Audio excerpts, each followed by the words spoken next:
Tomorrow morning, somewhere, someone is going to call in sick who isn't really sick. It's one of the most ordinary things a working person ever does. And you'd assume it's a modern habit, that it needed offices and managers and payroll to even exist. Well, you would be wrong. It's so much older than that. The oldest one we can still read was written down by an Egyptian scribe over 3,000 years ago, and you would not believe some of the things his men were calling in sick for. For most of us, the picture of who built ancient Egypt is the same one. 100 years of films put it there. Thousands of slaves in the sun, hauling stone for a god king, worked till they dropped, buried where they fell. But the men who built the most important thing in the whole kingdom were nothing like that. The actual tombs of the pharaohs, cut and painted deep into the valley of the kings, that was the job. They were the best looked after workers in the ancient world. And we know it because somebody wrote down the days they didn't come in. There was a whole village of them. It sat in the hills on the west bank of the Nile, a short walk from the royal tombs they were carving. Its name tells you how they saw the work. They called it the Place of Truth. A few hundred people lived there at the time, skilled craftsmen and their families, fathers training up sons, for the better part of 500 years. Think about that. 20-odd generations of the same families, walking up to the same valley, cutting the same kind of tomb for one pharaoh after another. Long enough that the work became something you were born into. And they could write, which is the quiet reason any of this survived at all. These men weren't being driven either. They worked 8 days, then took 2 off, a weekend more or less in a world that hadn't invented one.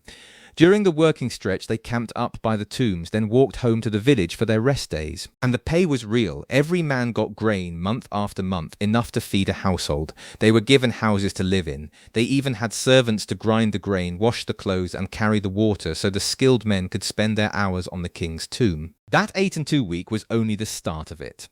On top of the rest days came the festivals, and Egypt ran on festivals, days off for the gods, for the dead, for the king, scattered all through the year.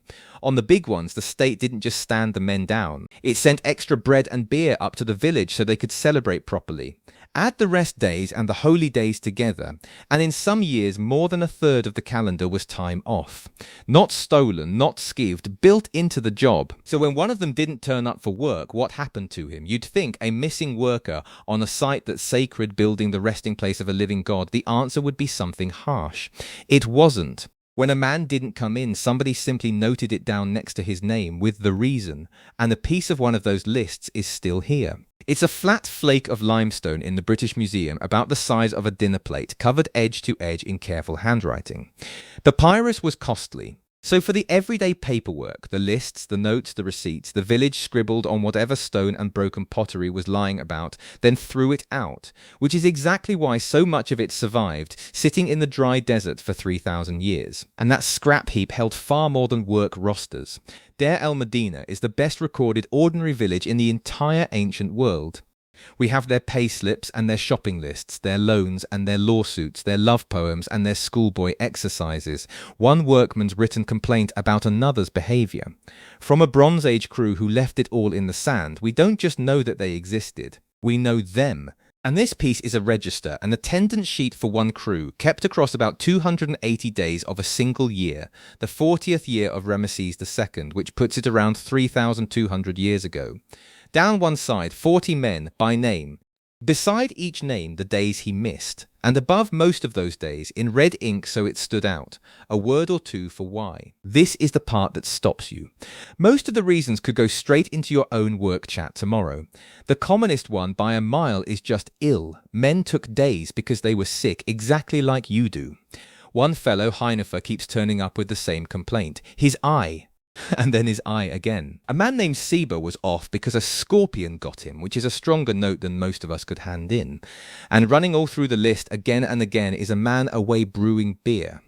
Make of that what you will. One man, the scribe, records without any fuss at all, just didn't come in because he'd had a row with his wife.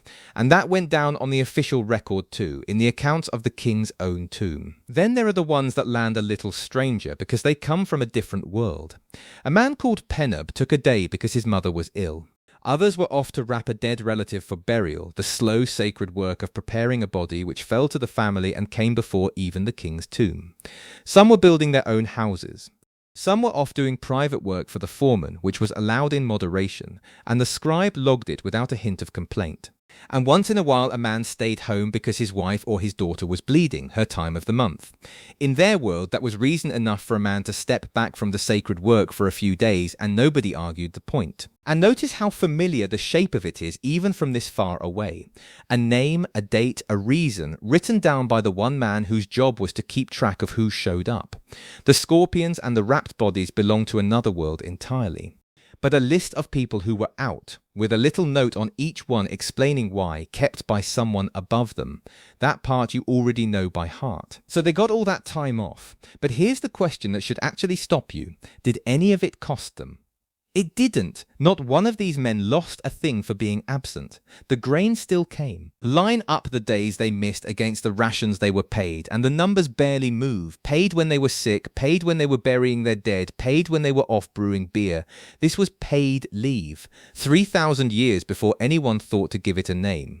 There was even a man on the crew whose whole job was to keep them well, a doctor. The Egyptians called him the swanwa, and the state gave him an assistant, his own days off to mix medicine and tend the men, and extra grain for the trouble. When the common remedies ran low, the state handed them out to be shared around the village. Picture one of them, a man called Marasekmet. He tried to push through it, went down to the tomb 2 days running, couldn't lift a tool either day, and gave up. He spent about 10 days getting better at home, then went back to work. And his pay was waiting for him. A free doctor, paid sick days, a house, a weekend, for tomb builders in the Bronze Age. And they knew all of it was theirs by right. How do we know? Because of what they did the day the pay didn't come. Deep in the reign of a later Ramesses, the grain stopped arriving on time. The men were left hungry, waiting on wages they'd already earned, and they'd had enough. So they stopped, they put down their tools, walked off the king's tomb, and marched to the great temples at the edge of the city. And then they sat down inside them and refused to move until somebody paid them. The scribe kept the very line they were shouting, and you can still read it today. We are hungry. It worked. The back pay came, and it happened more than once. As far as anyone has ever found, that's the first time in all of human history a strike was written down. Men who knew exactly what they were owed, and stopped the king's own tomb until they got it. So think about the next time you have to send that message, the one where you tell someone you won't be in, and you sit there wording it so it sounds like enough. Notice the small thing underneath it, the sense that you need a good reason, that a day off is something you have to be let off for. That part, the guilt, is the only piece of this that's actually modern. Seba had a scorpion, Hainafa had his eye. One man didn't come in because he'd had a row with his wife, and the scribe wrote it down beside his name without a word of judgment, and the grain came anyway. In that village, a day away wasn't something you got away with, it was simply yours. There's still a flat piece of limestone in a museum somewhere, with 40 men's reasons written across it in red ink. And not one of them is an apology.